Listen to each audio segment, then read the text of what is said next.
Katu Veo Wanderers, welcome to the Lost Holotapes channel. We continue to talk about the history of Fallout, settlements and factions. In the last episode we started a discussion about the Appalachia Wasteland and stopped at the Christmas flood. Today we will continue to study this region and cover the period from 2083 to 2086, so let us get straight to the point. But before, let me remind you of this thing: if you have missed the previous episodes, it is recommended to watch them first. In January of 2083, after surviving a flood, responders and refugees from Charleston relocate to Morgantown, establishing a settlement at the airport. However, they will still make forays to Charleston during the year, raking through the rubble, looking for someone and something that survived and burying corpses. In addition to the evacuation to Morgantown, some of the refugees went to Harper's Ferry, managing to get through the Raiders Mountains. Some of them also settled in Burrows. After the Christmas flood, the Raiders, feeling the taste of blood and domination in the region, begin to descend from the mountains, establishing new outposts. On January 11th, one group of cutthroats sets up a camp at the west entrance of the Big Bend Tunnel. Although they are still considered members of cutthroats, this particular group has extremely mixed feelings, being shocked by what David Thorpe did to Charleston. David himself, saddened by the death of his beloved Rosalind, whom he actually killed himself, acquires a robot Rose, in which Rosalind's personality was embedded. In addition to territorial expansion, cutthroats are beginning to expand in personnel. To do this, Rose's radio signal was recorded with an appeal to join the ranks of the gang, which was distributed through the Appalachian territory. Meanwhile, the head of Enclave, Eckhart, in order to formalize his legitimacy as President of the United States, conducts elections through automatic polling stations and wins, since only the soldiers of Enclave voted. However, things are going to go badly for Enclave. At the end of the year, the last person in the rank of general dies. Thomas Eckhart, who wanted to destroy Phantom China, knew that there were 3 inactive missile silos on the territory of Appalachia. Story never released charges in their bowels. By all means, Enclave had to gain access to them and hit China as part of a holy war. The problem was that the US government for once provided a foolproof system. DEFCOM is an automatic hazard assessment system for the United States.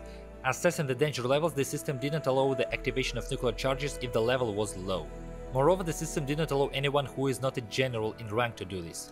When Summersville Lake finally became shallow after the flood, the settlement of New Gad was founded on its bottom in order to retrieve all the good that has been resting in the lake for all these years. In addition to New Gad, another settlement appears on the site of the joint lake, Summersville Docks. Quite a lot of events occur in the time interval between 2082 and 2086 without exact year specification, so after 2082 the following happened. Bleeding Case Grindhouse establishes a trade relationship with Lewisburg. Being at the same time a silver screen cinema, they organized the showing of films for a fee. Apparently the gang's lieutenants were unaware of such a relationship. Moreover, the cinema team organized a search for holotapes that contained the joyful faces of people in order to montage them into a positive film. It is very revealing and very cool that the game's script writers demonstrate the heterogeneity of the attitude towards the ideology of the factions by its members, especially such radical ones as cutthroats. Hunter's Ridge appears in the forest, which consists of several houses and platforms on trees connected by scaffolding. At some point, for alleged protection, 2 hunters build a pit with stakes, where after a while they throw off 2 hapless travelers for fun. After a conflict with the rest of the hunters, they go to the mountains at the call of Rose, and after a while they return with a squad of cutthroats to destroy the camp. The pro-war city of Tanagra, after the explosion in Vault 94, rises up with mutated stems. This quirk of a nature-interested enclave, which set up a field research Tanagra camp near it. Enclave also establishes a research glass caverns camp in which Ultraseed was mined before the war. Gourmands following cutthroats also descend from the mountains, leaving Spruce Knob Resort and moving to the pre-war Summer Children's Club for specially rich offspring called Bolton Green. Things were going well for them: successful ambushes on caravans, sufficient supplies of human meat, pleasant gatherings around a night bonfire with beer, country music and a discussion of whose meat tastes better, man or woman. At some point after the gang members started to disappear, it turned out that their leader, Morris, and his wife succumbed to the sin of gluttony and began to devour their own. They are thrown out of the gang and the couple is forced to find shelter in caves, where Morris finally turns into a Wendigo. Gourmands themselves disappear under unclear circumstances, leaving no clues. The Raiders also seize Tiger's water treatment plant and turns into a slaver trade center. The Raiders keep slaves in the vats of water, where mainly die from dysentery. However, the Raiders themselves get it as well, as they took the water from the very same vats. Although the Raiders of Tigard were never specified, I am sure that they were cutthroats, since no other groups of Raiders Alliance were engaged in anything like this. Gourmands would have cooked soup in these vats, and diehards would have let everyone go and apologized for caused inconveniences. In addition to Tigard, Cutthroat sees the ruins of Summersville Dam and Charleston Capital, which has been turned into a torture chamber for captives. They also establish an outpost in the ghost town of Sutton. In addition, some unidentified traders descended from the mountains and established a post in the deserted Clarksburg. The town of Harper's Ferry has been keeping defense against feral ghouls all this time. Since after the apocalypse many people still did not understand all the rules of the game, they were unaware that in addition to wild ghouls, there are ghouls in sober memory and sanity. One day, a normal ghoul appears in Harper's Ferry, whom nurse Lucy Harvick, after evaluating his cognitive abilities, hides in her office in order to study and try to find a cure for such condition.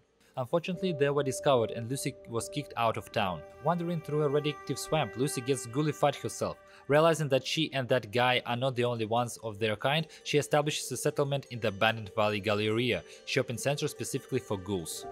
In a fairly short period after the death of Charleston, in Morgantown the last students of the houses of the roof and the street died off. One of the witnesses of the war in one of her notes mentioned the flood in Charleston. Apparently they died from radiation sickness. After what happened in Charleston, the responders understood that they need to create their own force structure. Moreover, they came up with a reconnaissance mission to the area of the ash heap, which was a very dangerous and polluted place for ordinary scouts. A squad of fire breathers was founded, led by Melody Larkin. They organized a training course on the ruins of Charleston, and Charleston Fire Department becomes their base. Blackwater bandits eventually understand the reason for their painful condition, hair loss, deaths, and the low effectiveness of chemicals. But it was too late. In the end, all the bandits died or got ghoulified. Thomas Eckhart sent Ellen Santiago to the abandoned McClintock Army camp to complete a formal course for obtaining the rank of general. She gets her title the same way Eckhart gets the presidency. But this fiction upsets her more than makes happy. Now Enclave has to deal with the DEFCON system. To increase the level of danger in the region, Enclave begins to release super mutants, liberators, and conduct new experiments with animals, seeking to create dangerous creatures. Enclave leaves Virginia base due to constant breakdowns and robot attacks from the inside. After a while, responders came and set up food production in Mama Dolce, a kind of food factory covering the Chinese base. The Brotherhood of Steel also goes west through the mountains and establishes a base on Grafton Dam. The original member of the Tiger This Thunder squad, Corporal Johnny Moreno, is appointed as the person in charge. A trade route is organized through Grafton Dam between Morgantown and Harper's Ferry. In addition, Brotherhood organized an outpost at the Spruce Knob resort abandoned by gourmands. After 2083, like Fleming, scientists of Enclave in the field laboratory of Glass Caverns by chance managed to create scorch beasts. In general, Eckhart kept all soldiers in the dark about what scientists were doing, so as not to cause them to reflect on the ethics and morality of methods of achieving victory. After all, the best soldiers are those with unquestionable faith in their Tsar, right? However, even without this, the satisfaction with the chosen policy course is slowly brewing in Enclave. People are starting to get tired of the senseless war. With the achievement of creation of scorch beasts, scientists leave field camps. Scorch beasts are a colony of mutated huge bats irradiated with ultraseed, which have matriarchal system. The queen of the scorch beasts controlled the entire brood through a collective mind. They synthesized the scorched virus in their bodies, which they could spray and infect other creatures with. Infected people begin to bleed, their skin to peel off, and crystals of ultraseed begin to emerge on the surface of their bodies from the inside. Like zombies, they were losing their own minds, connecting to the collective mind, and the whole point of their further existence was to wander through the wastelands, aggressively react to any uninfected creature and attack with the aim of killing or infecting a new victim. In general, any infected creature was turning into a controlled minion. At the end of the life cycle, the so-called scorched were turning into stones and disintegrating if you poke them with a stick. By the beginning of 2084, scorched beasts began to slowly fly out of the caves. The earliest mention of them was on February 15th, when Judy Blackwell, the daughter of Samuel Blackwell, who lived with her father in the last active bunker of Free States, saw a creature flying in the region. But the creature saw her too and infected the girl. Sam Blackwell wanted to take his dying daughter to the White Springs bunker in exchange for his life, as he understood that Thomas wanted to kill him. However, Sam doesn't have time to make a decision and Judy died. Defeated, Sam Blackwell left his bunker and was the last of the Free States to join Harper's Ferry. Having recovered a little, responders begin to make sorties and establish outposts. They establish camps and outposts in Grafton, Point Pleasant, Lewisburg, Flatwoods, and at the Camden Park in Huntington, and take control of the North Kanawha lookout. Their main mission is to keep people in the region survive by providing shelter, medicine, protection from attacks of animals and all kinds of bipeds, food, supplies, and training through online courses. One of the most important outposts for responders is the town of Flatwoods, to where they came on February 20th. The leader becomes the responder Dessa Benami.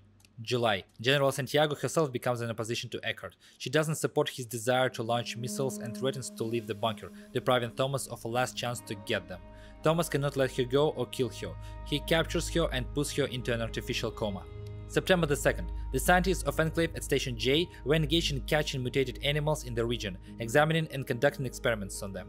The female version of Modus, Sodus, was operating the complex, although in general it was under the command of the White Springs bunker. It is quite possible that most of the research was conducted there and that it was there that the Scorch virus was invented, which was tested on bats in 2083. All what is known for certain is that Sodus recorded a certain pathogen in the air near the station, began to turn off life support systems, and supply with air from the external environment in order to eliminate all personnel with this pathogen. Judging by the notes, this was exactly the Scorch virus. However, it seemed absurd that by 2084 the virus had reached the opposite end of the region, as well as the fact that it began to be transmitted by airborne droplets. Anyway, the Scorch virus, no matter how it got to the base, infected the animals in the cages, which began to break free. The escaped Deathclaw destroyed an entire group of scouts. During the incident, the major part of the center staff locked themselves in the canteen. Some of them were infected with the Scorch virus and eventually infected all the others. Another group died trying to evacuate, but got trapped in the decontamination arc. Another group of people locked themselves in 3 cages, but being infected eventually turned into scorched stone. Not that the White Springs bunker was displeased by the loss of the center, it seemed like it itself initiated its downfall by cutting off communication with and sabotaging the systems. September was especially successful for Olivia Rivers from the Order of Mysteries, who destroys Garahan outposts and 4 sniper nests alone during the war with cutthroats. Not everything was smooth at Flatwoods. Also, the city recovered faster thanks to the help of the responders. Some of the residents, apparently having heard the call of Rose by the November 1st, went to the mountains to join the raiders. Already on November 8th, a group of raiders makes the first raid on Flatwoods, causing serious damage, at least killing several Brahmins. In Harper's Ferry, Sam's paranoia about Enclave worsens and his instinct didn't let him down. He noticed an operative in Harper's Ferry in time and killed him. After that, he escapes from the city back to his bunker, where Eckhart's right-hand man, Agent Gray, finds him.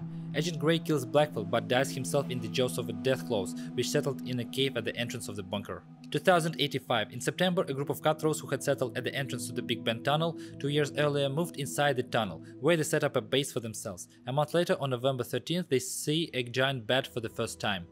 Before 2086, an armed coup is taking place in the settlement of Barrows. The power is seized by a group of bandits, the Barrows Boys, formed in the same place, led by King Marcus.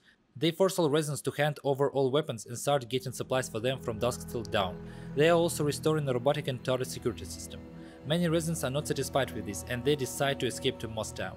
It is not known whether people managed to escape from Barrows, but at least one of the refugee groups was ambushed by assaultrons, which were set up by Marcus to prevent anyone from leaving the settlement.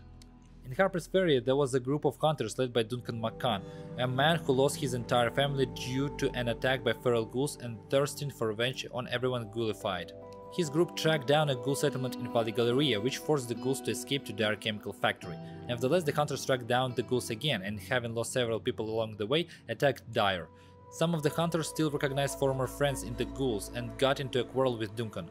All the participants in the conflict shot each other and died. Somewhere before 2086, 4 new outposts of raiders appear: Knife's Edge, River Treehouse, Denton Sun Construction, and Crash Plane in the Mire. Everyone forgot about the super mutants, so they conditionally continued to breed. It is possible that Enclave infected people in the region with VIV to increase the level of danger.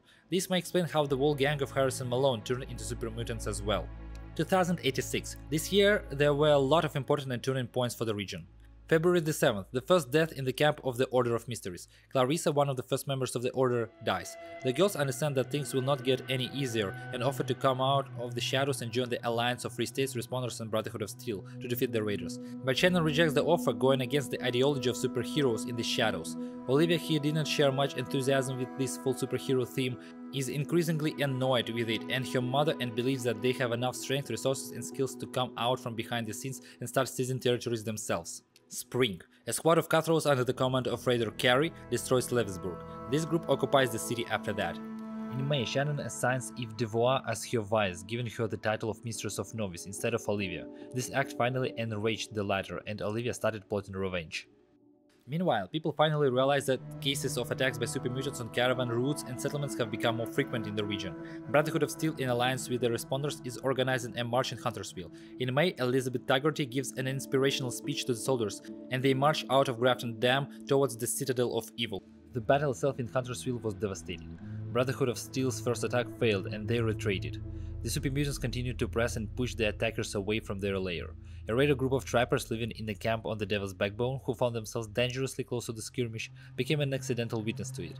When the super mutants retreated to Huntersville after the counterattack, they discovered the trappers, attacked their camp and kidnapped their leader, Walter Griswold. Even when the battle just started, the trappers felt that they might get hurt and requested reinforcement from cutthroats, but they never have them received. The Brotherhood of Steel conducted a second attack on June the 1st, and it proved to be more successful. It ended the Battle of Huntersville with the victory of the people. The super mutants in Huntersville have been destroyed, and Brotherhood of Steel set up their camp there. There is a cemetery of fallen paladins outside the city. However, for some reason they forgot to bury one. Whether the super mutants have completely destroyed or they dispersed across the territory is not clear, because for some inexplicable reason, after a few years, super mutants fully recovered and seized quite a lot of locations. After the defeat by the super mutants, the trappers disbanded, leaving a note to David Thorpe to go and get part of the key from the corpse of Walter, rotting somewhere in the city. Thomas Eckhart is unhappy that DEFCON is slowly raising the danger level, so somehow Enclave releases the whole horde of Scorch Beasts, as if they had been keeping them in cages all this time. This leads to a civil war within Enclave. Santiago loyalists openly opposed Thomas and the slaughter began. Mojo supercomputer, realizing the threat to itself, released gas and killed all the people, both the awakened Santiago and Thomas, and all their friends. Enclave of Appalachia has fallen. June 8th. The war between Order of Mysteries with Cutthroats continues. On this day, Olivia destroys the northern camp but leaves alive Brody Torrance, a boy who was rejected by Shannon Rivers 8 years ago, and who is now a member of Raiders. She sees him as a great opportunity to end the Order and makes an alliance with David Thorpe, becoming an informant. The camp itself is being restored in a short time. July 24th, the first Raider ambush in Summersville on the Order's operatives. Cutthroats, along with Olivia, kill one of the Order's lieutenants, Allison Lang, and behead her for bringing evidence of her loyalty. Thus, during the entire existence of the Order, Allison became the third death. September 13th, Cutthroats organize an ambush on another member of the Order at Spruce Knob Lake. September 20th, Olivia goes even further and steals the mainframe of the Order's supercomputer, Cryptos, and takes it to Cutthroats. From that moment on, the Raiders know everything about the plans and sorties of the Order, since all the information that the Order enter in the computer is displayed immediately in Raiders terminals. Now they could organize ambushes much more efficiently. September 26th or October 3rd, the ambush on Natasha Hunt in Lewisburg. Although the ambush was successful, Natasha was able to put down Kara's Raiders located in the city. October 7th, between July and October, in addition to Allison and Natasha, 5 more operatives of the Order were killed during ambushes. And by November 10th, 3 more were killed. The Order Mysteries and Shannon in particular are in complete despair. There were few girls left, and every step outside the mansion was completely controlled by the Raiders, and they still had no idea how the Raiders were finding out everything the Order was planning. November 13th, the beginning of the end of the Order. One of the girls caught Olivia picking at the Cryptos mainframe. Pressed against the wall, Olivia had no choice but to openly start slaughtering her colleagues, including her father Frederick and Mistress of Novice, Eve Devoir. She left a message to her mother to meet and take the last fight. On November 16th, Olivia and Shannon Rivers, 2 skilled assassins, came together in a deadly battle in Seneca Mountains. Olivia kills her mother, but she herself is seriously injured. The Raiders arrived in time, but Raiders, in particular Brody, wasn't going to save her and just unceremoniously finish her off. Such an inglorious end was made by the Order of Mysteries. After the battle in Huntersville, Maxon makes a fiery speech that the Brotherhood of Steel is changing its policy, and that now their main task is not helping people in the wastelands, but finding and preserving technology. Disappointed Knight Hank Madigan leaves Brotherhood and joins Responders. At the same time, there were also defectors from the Responders joining Brotherhood. This all started to worsen the relationship within the Alliance. Madigan joins Fire Breathers and becomes the second in charge after Melody Larkin. Palace of the Winding Path mysteriously disappears, leaving no trace. A group of diehards gets very upset because they were in friend relationships, and also they get nervous after the previous death of Blackwaters, Trappers and the disappearance of Gourmands. But probably the most terrible event happened in the mire. Hordes of Scorch Beasts crawl out and attack Harper's Ferry, killing and infecting people who were not ready for such an opponent. A lot of residents are dying and the survivors are being evacuated wherever they can. Some Free States members evacuated to Ella Ames Bunker, Abby Sink Bunker, Raleigh Clay Bunker and Brianna Hawk Refugee Cave. Burroughs suffered the same miserable fate. Being an underground settlement, it had no chance of keeping the horde of Scorch from swarming the tunnels, which eventually killed and infected everyone.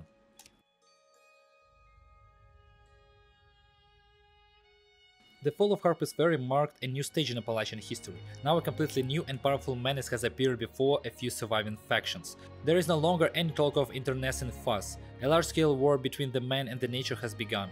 No one had the right to stand aside. It was necessary to join forces. The next stage in the history of the region from 2086 to 2096 was almost completely given over to this battle. We will examine it in the next episode. Thanks for watching. If you enjoyed the video, please consider giving it a like, subscribe, hit the bell and leave a comment. That will definitely help the project. Also check all the links below. They include the Google Earth map, the lore compendium and the text version of this video. Also, the text version includes the statistics of settlements and factions for those who love numbers. That's all for today. Don't forget to bury all the fallen paladins and see you in the wastelands on Wanderers. Fishers out.